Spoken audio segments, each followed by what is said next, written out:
कहानी सपना की है, जो श्यामपुर गांव में अपनी माँ के साथ एक छोटे से घर में रहती है। सपना के पिता की उसके बचपन में ही मौत हो गई थी। पहले तो माँ महल में काम करके अपना और सपना का पेट पालती रही, मगर अब वो बूढ़ी हो गई थी। उससे अब और काम नहीं हो पाता था। काफी दिनों से वो बीमार थी और घर में राशन भी खत्म होने वाला था। अरे सपना बेटी, मुझे बहुत भूख लगी है, जल्दी से मुझे चावल तो बना कर दे दो। जब से मुझे ये बीमारी लगी है तब से मेरी भूख भी बर्दाश्त के बाहर हो गई है। सपना, जो उस समय अपने कमरे में बैठी कुछ सोच रही थी, माँ की बात सुनकर और भी ज्यादा परेशान हो गई। मैं कब से यही सोच रही हूँ कि आज शाम मैं माँ को खाने में क्या दूंगी। माँ को भूख लगी है, अब वो खाना मांग रही है। उन्हें क्या बोलूं, कैसे बताऊं कि राशन कब का खत्म हो गया। जो थोड़े से चावल रह गए थे कल उन्हें बनाकर दे दिए। सपना इन्हीं सोच में डूबी थी कि फिर से गीता ने उसे आवाज दी। अरे बेटी, कहाँ हो तुम? सुनती हो, कब से बुला रही हूँ, भूख लगी हुई है, मुझे चावल बना कर दे दो। अब सपना अपनी माँ के पास उठ कर आ गई। माँ, घर में खाना खत्म हो गया है। आज मैं चंपा के घर भी खाना लेने के लिए गई थी, मगर उसने भी खाना देने से मना कर दिया। कहने लगी, तुम लोगों का तो काम ही यही है, अब हम रोज रोज तुम्हारा खर्च कैसे उठाएं। सपना की बात पर गीता की आंखों से आंसू बहने लगे। सपना माँ के पास आकर कहने लगी, माँ चिंता मत करो, मैं कुछ न कुछ कर लूंगी। मैंने सोचा है कि मैं आज महल में जाकर रानी से काम की बात करूंगी। हो सकता है वो मुझे महल में काम पर रख ले। अब तो शाम हो गई है, अब तू जंगल से गुजरकर महल में जाएगी तो मुझे घबराहट लगी रहेगी। जंगल में बहुत सारे जानवर हैं, वो तुम्हें नुकसान पहुंचा सकते हैं। माँ, कुछ नहीं होता, अभी शाम होने में बहुत सारा समय बाकी है। हो सकता है कि महल से मुझे आपके लिए खाना मिल जाए जब उन्हें आपकी बीमारी का बताऊंगी। इतने साल तक आपने महल में सेवा की है, इतना तो वो लोग आपके लिए कर ही सकते हैं। माँ के मना करने के बाद भी सपना घर से निकल गई। रास्ते में उसे गांव की कुछ लड़कियां मिली। अरे सपना, इतने अंधेरे में कहाँ जा रही हो? तुम तो अंधेरे में खो जाओगी, नजर ही नहीं आओगी। पूजा की बात पर उसके साथ खड़ी करिश्मा जोर जोर से हंसने लगी। ये बेचारी भी क्या करे, रात से भी ज्यादा काली है। समझ नहीं आता कि आखिर गीता चाची ने क्या खाकर उसको जन्म दिया है। वो दोनों सपना का मजाक उड़ा रही थी। सपना उन्हें अनदेखा करके अपने रास्ते पर चल पड़ी। जैसे ही वो जंगल में पहुंची तो उसके कानों में एक बुढ़िया के रोने की आवाज आने लगी। अरे कोई है जो मुझ गरीब का हाल पूछ ले, कितने दिनों से भूखी हूँ, कोई ऐसा नहीं है जो मुझे एक वक्त का भोजन करा सके, कोई मुझे पानी पिला सके। सपना ने उन आवाजों को सुना। वो तेजी से बुढ़िया के पास गई। माँ, आज मेरे पास कोई खाना नहीं है, वरना मैं आज जरूर आपको खाना दे देती। अगर कोई और काम है तो मुझे बताइए, मैं वो कर देती हूँ।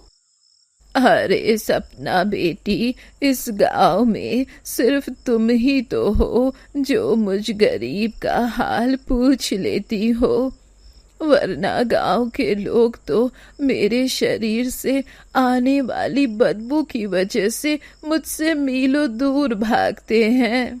ये बुढ़िया कुछ साल पहले ही इस गांव में आकर रहने लगी थी।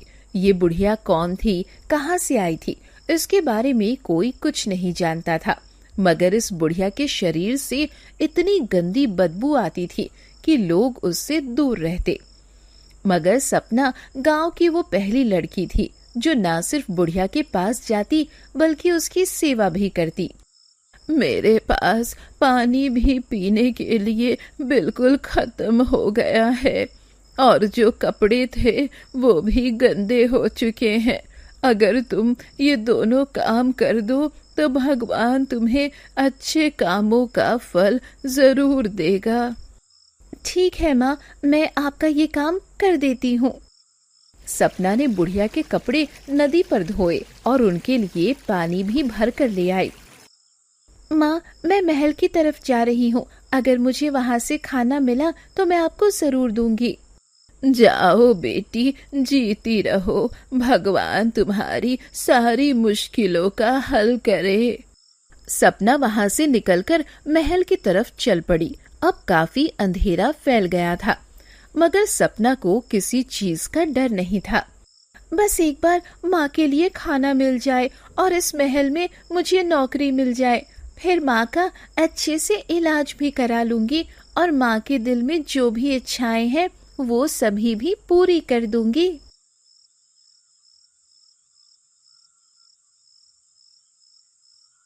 जब सपना महल में पहुंची तो रात हो गई थी। रास्ते में महल के दरवाजे पर दरवानों ने उसे रोक लिया। मैं गीता की बेटी हूँ जो सालों तक इस महल के लोगों की सेवा करती रही है। मैं काम के लिए यहाँ पर आई हूँ। अगर हो सके तो रानी तक मेरा संदेश पहुँचा दो कि मैं अपनी माँ की तरह उनकी बहुत अच्छे से सेवा करूँगी। दरबान ने महल के अंदर सपना का संदेश भेजा। अच्छा, वो गीता जो मेरी खास दासी थी, वो बहुत अच्छा ख्याल रखती थी और खाना भी बहुत अच्छा बनाती थी। उसकी बेटी भी तो माँ जैसी होगी। मुझे ऐसे ही किसी दासी की जरूरत थी। उसे मेरे पास भेजो, मैं उसे जरूर काम पर रखूंगी। सपना खुशी खुशी महल के अंदर आई। महल में हर तरफ चिराग जल रहे थे। जब सपना वहाँ पर आई तो उसे देखकर रानी जोर से चिल्लाई, अरे ये कौन है? ये कोई आत्मा है या भूतनी? इतनी डरावनी, इतनी काली लड़की इस महल में आने किसने दिया? रानी साहिबा, ये सपना है, गीता की बेटी। आपने खुद ही इसे महल में बुलाने को कहा था। अब की बार रानी और राजकुमारी जोर जोर से हंसने लगी। अरे, मैं तो समझी थी कि सपना अपनी माँ की तरह सुंदर होगी। अरे, ये लड़की किसका सपना होगी? इसे तो असलियत में देखकर इंसान डर जाए। और नहीं तो क्या माँ, और हमारे महल में दासी बनने के लिए ये लड़की रह गई है। इसे अंधेरे में देखकर तो मैं मर ही जाऊंगी माँ। इसे महल से निकालो, इसे देखकर मुझे डर लग रहा है। रानी और राजकुमारी दोनों ही सपना को देखकर जोर जोर से हंसने लगी और उसका मजाक उड़ाने लगी। आज तक गांव के सभी लोगों ने मेरा मजाक उड़ाया, मुझे बदसूरत कहा, मुझे काली कहा, मगर कभी किसी की बात मुझे इतनी बुरी नहीं लगी। पता नहीं क्यों रानी और राजकुमारी की बातें मेरे दिल में चुभ गई हैं। सपना कुछ कहे बिना वहाँ से बाहर आ गई तो रास्ते में उसे जमुना मिली जो उसकी माँ की सहेली थी। अरे, तुम सपना हो ना, गीता की बेटी? तुम आज यहाँ कैसे? और ये तुम्हें हुआ क्या है? इतना रो क्यों रही हो? तुम्हारी माँ तो ठीक है ना? सपना ने रोते हुए जमुना को सारी बात बताई। ये तो बहुत बुरा हुआ। रानी को तुम्हारे साथ ऐसा व्यवहार नहीं करना चाहिए था। आखिर तुम भी इंसान हो। तुम्हें भगवान ने जैसा भी बनाया है, इसमें तुम्हारा क्या दोष? मैं यहाँ मजबूर होकर आई थी। आज घर में खाने को कुछ नहीं है, माँ बीमार है, तो उनके लिए मैं यहाँ पर आई कि शायद रानी को उन पर दया आ जाए। आओ मेरे साथ, मेरा घर यहाँ करीब ही है। मैं तुम्हें और तुम्हारी माँ के लिए खाना दे देती हूँ। सच में बेटा, मैं खुद भी गरीब हूँ, छोटे छोटे बच्चे हैं, इसीलिए थोड़ा सा ही खाना मैं दे सकती हूँ। कोई बात नहीं, आपका प्यार मेरे लिए काफी है। आप मेरे लिए जितना कर रही हैं वो भी बहुत है। आजकल कोई किसी के लिए इतना भी नहीं करता। जमुना उसे अपने साथ घर लाई और उसे थोड़ा सा खाना दिया। ये तुम्हारे और तुम्हारे माँ के लिए आज के दिन काफी हो जाएगा। कल हो सका तो मैं तुम दोनों माँ बेटी के लिए खाना भेज दूंगी। इसकी जरूरत नहीं है चाची, कल मैं कोई ना कोई काम ढूंढ लूंगी। आपने जितना किया वो बहुत है। सपना वहां से बाहर आई तो जंगल में वो बुढ़िया के पास गई। माँ, ये थोड़ा सा खाना आप रख लो, बाकी खाना मैं अपनी माँ को दूंगी। वो बीमार है और उन्हें बहुत भूख लगती है। जीती रहो बेटी, खुश रहो, भगवान तुम्हें बहुत दे। घर आने के बाद सपना ने सारी बात माँ को बताई, उसे खाना दिया और खुद भूखे पेट सो गई। कल अगर भगवान ने चाहा तो मुझे कहीं न कहीं काम मिल जाएगा, और अगर मुझे काम मिल गया तो अपनी माँ के साथ साथ इस बूढ़ी माँ का भी बहुत सारा ख्याल रखूंगी, दोनों की ही खूब सेवा करूंगी।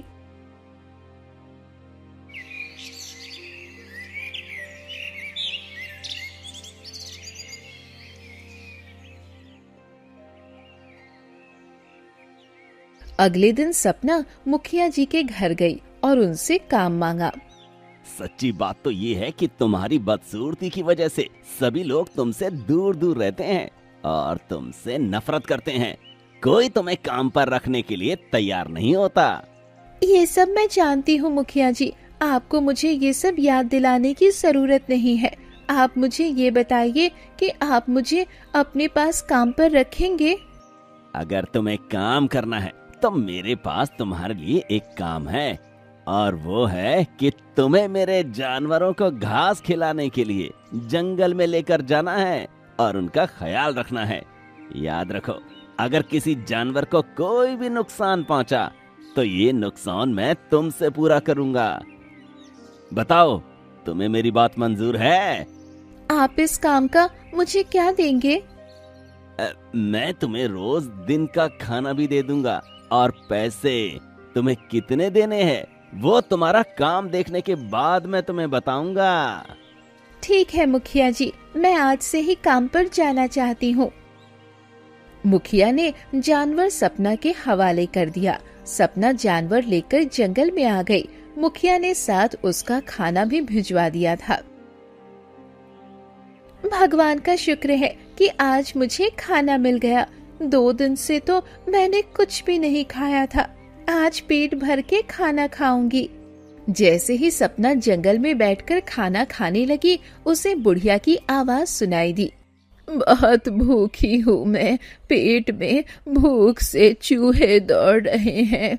अरे कोई है जो मेरी मदद करे। सपना ने आवाज सुनी तो तेजी से बुढ़िया के पास आई। माँ, मेरे पास खाना है, हम दोनों मिलकर खा लेंगे, हम दोनों की ही भूख मिट जाएगी। सपना उस बुढ़िया के पास बैठकर खाना खाने लगी। खाना खाने के बाद बुढ़िया कहने लगी, बेटी, मेरे शरीर से इतनी बदबू आती है कि लोग मुझसे दूर भागते हैं, मगर तुम मुझसे दूर नहीं जाती। क्या तुम्हें मुझसे नफरत महसूस नहीं होती? क्या तुम्हें मुझसे घिन नहीं आती?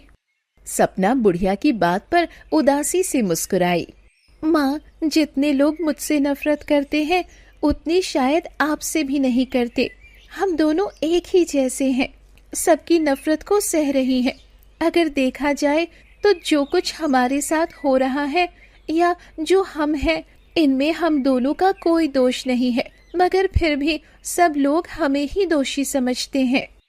बस बेटी, अब दुनिया ऐसी ही है, हम क्या कर सकते हैं। लोगों के बुरे व्यवहार की वजह से अब हम जीना तो नहीं छोड़ सकते।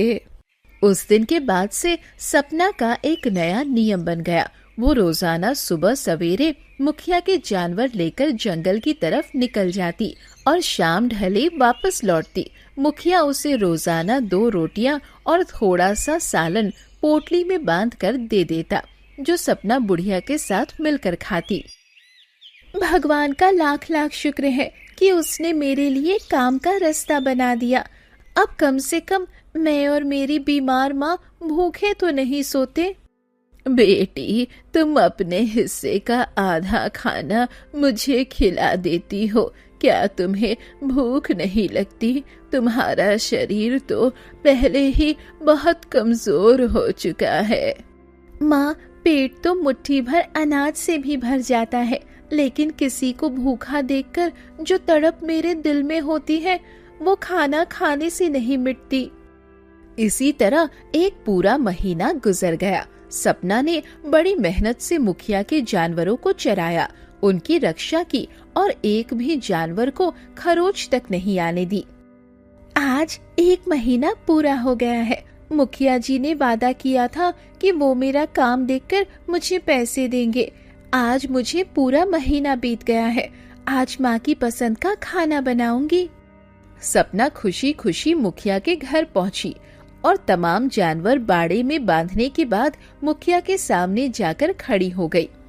मुखिया ने अपनी जेब से कुछ सिक्के निकाले और नफरत से सपना की तरफ उछाल दिए, जो जमीन पर गिरकर बिखर गए।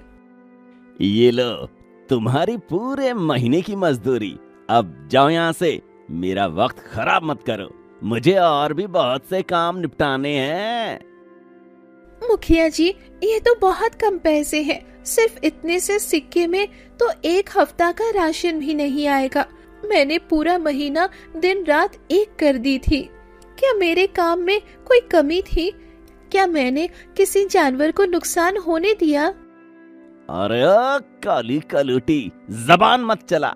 क्या तुम्हें ये नजर नहीं आता कि मैं तुम्हें रोजाना पेट भर खाना भी देता रहा हूँ? खाने के पैसे क्या आसमान से आते हैं? वे पैसे मैंने तुम्हारी मजदूरी से काट लिए हैं। जितना दिया है उतना रखो, वरना ये भी नहीं मिलेगा।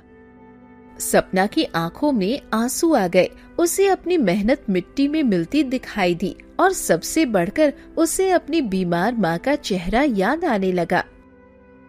आप बड़े आदमी हैं, क्या आपको एक गरीब की बद्दुआ से डर नहीं लगता? जो मेरी मेहनत का हक बनता है वो तो मुझे दे। ये नाइंसाफी है मुखिया जी। भगवान आपको कभी माफ नहीं करेगा। आपने मेरी मजबूरी का फायदा उठाया है। सपना रोती हुई वहाँ से निकल गई और सीधी जंगल की तरफ भागी। वो उसी पेड़ के नीचे बैठकर फूट फूट कर रोने लगी, जहाँ वो रोजाना उस बुढ़िया के साथ बैठकर खाना खाया करती थी।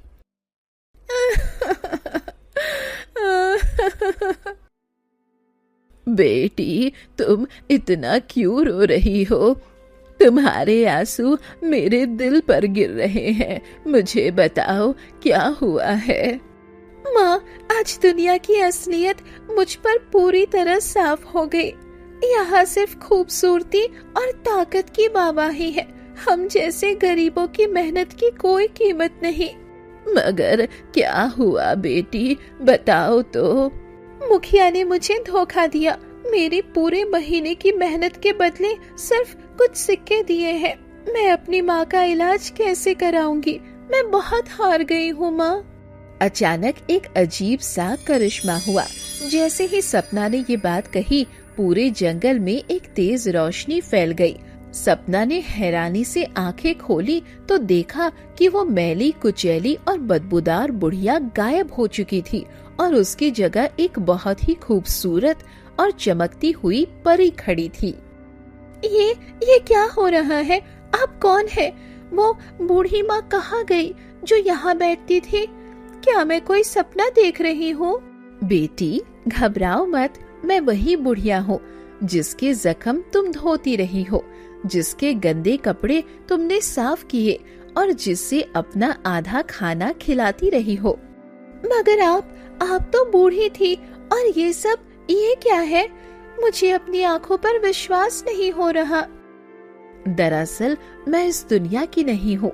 मैं परस्तान की एक परी हूँ और यहाँ एक ऐसे इंसान की तलाश में आई थी जिसका दिल सोने का हो। सपना हैरानी के मारे चुप रह गई। उसके समझ में नहीं आ रहा था कि एक बदबूदार बुढ़िया इतनी खूबसूरत परी में कैसे बदल सकती है। लेकिन एक परी को इस गंदगी और बदबू में रहने की क्या जरूरत थी? आप तो इतनी ताकतवर हैं। आपने ऐसा रूप क्यों लिया था? मैं तुम इंसानों की परख कर रही थी। मैं देखना चाहती थी कि क्या इस दुनिया में अब भी बिना किसी लालच के प्यार करने वाला कोई बाकी है या नहीं।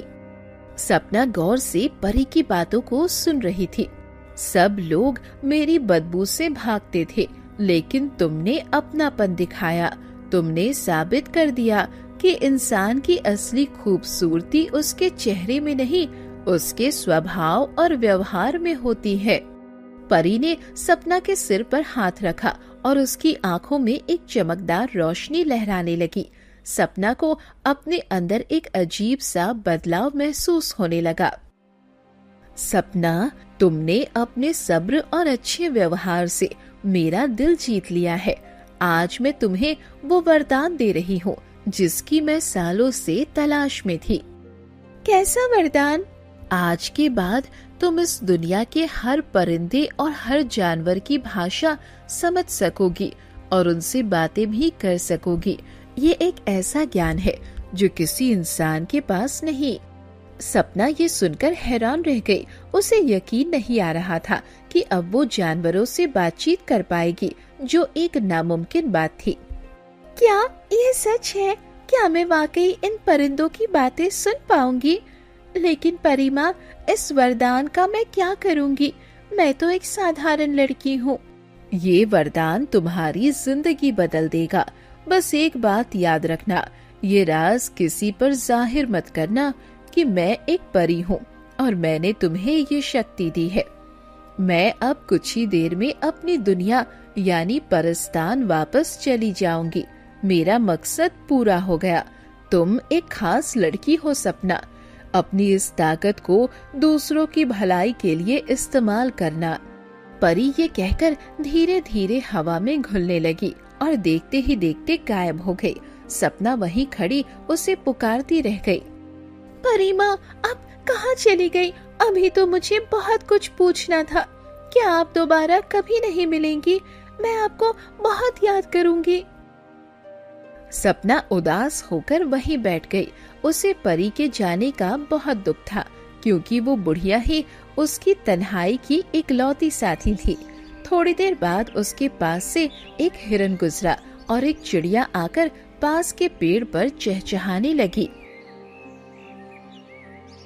देखो, ये लड़की कितनी उदास है। इसे शायद मालूम नहीं कि इसके सर पे जो टहनी है उसके पीछे शहद का पूरा छत्ता गिरा पड़ा है, जो इसकी माँ के लिए फायदेमंद हो सकता है। हाँ, और इसे ये भी नहीं मालूम कि नदी के उस पार वो बूटी उगती है जो हर किस्म के बुखार और कमजोरी को जड़ से खत्म कर देती है।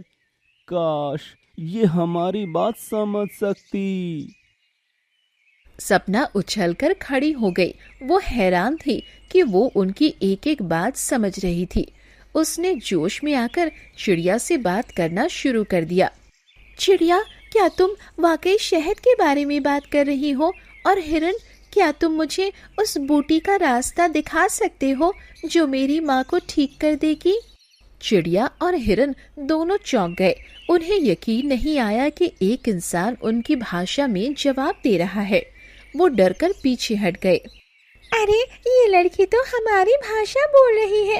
भागो, कहीं ये हमें पकड़कर महल न ले जाए। इंसान तो बहुत लालची होते हैं। नहीं नहीं, डरो मत। मैं तुम्हें कोई नुकसान नहीं पहुंचाऊंगी। मैं तो सिर्फ तुम्हारी दोस्त बनना चाहती हूँ। मैं भी तुम्हारी तरह अकेली हूँ। सपना अब जंगल में जहाँ भी जाती जानवरों और परिंदों से बातें करती। उसे अब इंसानों की जरूरत महसूस नहीं होती थी, क्योंकि उसे सच्चे दोस्त मिल गए थे। जब वो गांव वापस आई और मुखिया के जानवरों को हाँकते हुए उनसे बातें करने लगी, तो गांव के लोग उसे अजीब नजरों से देखने लगे। देखो जरा इस सपना को, अब तो ये बिल्कुल ही पागल हो गई है। अकेली खड़ी गाय और भैंसों से ऐसे बातें करती है जैसे वो इसके रिश्तेदार हो। सच कहा तुमने। लगता है गरीबी और इसकी बदसूरती ने इसके दिमाग पर असर कर दिया है। अब ये इंसानों से नहीं, जानवरों से दोस्ती कर रही है। गांव वाले उसके पास से गुजरते हुए ठहाके लगाते और उसे पागल सपना कहकर पुकारने लगे। सपना के कानों में उनकी बातें पड़ती, मगर वो अब मुस्कुराती रहती। हंसते रहो तुम सब। तुम्हें क्या मालूम कि इन जानवरों के दिल तुम्हारे दिलों से कहीं ज्यादा साफ है। ये धोखा नहीं देते और ना ही किसी का मजाक उड़ाते हैं। परी माँ ने कहा था कि ये राज किसी को ना बताओ। मैं खामोश रहूंगी, लेकिन इन जानवरों की मदद से अपनी माँ को जरूर ठीक करूंगी। सपना अब रोजाना जंगल जाती और परिंदों के बताए हुए रास्ते से कीमती जड़ी बूटियां और फल जमा करती। अभी बहुत सी मुश्किलें बाकी थी। मुखिया की नजरें अब भी सपना पर थी और वो ये जानने के लिए बेचैन था कि आखिर सपना इतनी खुश कैसे रहने लगी है। उधर महल में राजा और रानी का बेटा राजकुमार आर्यन अपनी बहादुरी और शिकार के शौक की वजह से मशहूर था। आज मौसम बहुत खुशगवार है। सिपाही, जल्दी से मेरे घोड़े बादल को तैयार करो। आज मैं शिकार पर जाऊंगा। राजकुमार जी, माफी चाहता हूँ, मगर आपका घोड़ा बादल आज सुबह से बहुत अजीब हरकतें कर रहा है। न घास खा रहा है, न पानी पी रहा है, वो उठ भी नहीं पा रहा। राजकुमार आर्यन फौरन अस्तबल की तरफ भागा, जहां उसका सबसे प्यारा और ताकतवर घोड़ा बादल बहुत कमजोर हालत में लेटा हुआ था। बादल, मेरे दोस्त, तुम्हें क्या हुआ?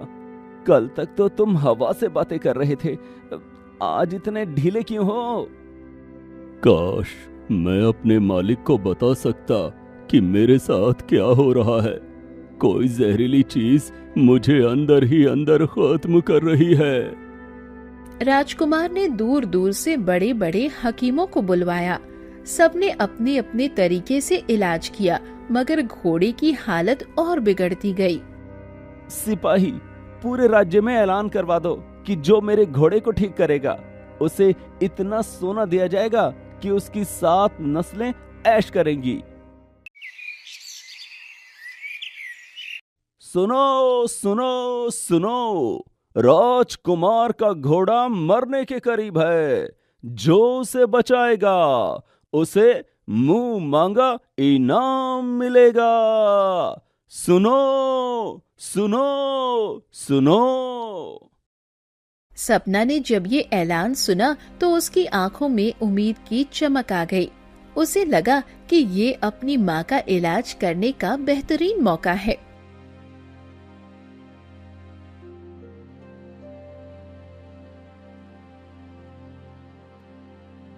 माँ, राजकुमार का घोड़ा बीमार है। मैं जाकर उसे ठीक करने की कोशिश करूंगी। मुझे यकीन है कि भगवान मुझे मेरे मकसद में जरूर सफल करेगा। बेटी, वो शाही महल है, वहाँ बड़े बड़े हकीम नाकाम हो गए। तुम जैसी आम सी लड़की का वहाँ क्या काम? तुम्हें कोई अंदर भी नहीं जाने देगा। माँ, एक बार मुझे कोशिश कर लेने दो। मुझे विश्वास है कि मैं कामयाब लौटूंगी। सपना किसी की बात सुने बिना महल पहुँच गई। दरबान ने उसे देखा तो हंसते हुए रास्ता रोक लिया। अरे काली कलोटी, यहाँ क्या लेने आई हो? मैं घोड़े का इलाज करने के लिए आई हूँ। ये हकीमों का काम है, भिखारियों का नहीं। चलो भागो यहाँ से। मैं भीख मांगने नहीं आई हूँ, मैं राजकुमार के घोड़े का इलाज करने आई हूँ। अगर वो ठीक न हुआ तो तुम जिम्मेदार होगे। सपना की आवाज राजकुमार के कानों में पड़ी तो वो खुद बाहर निकल आया। सपना की सूरत देखकर वो भी एक पल के लिए हिचकिचाया।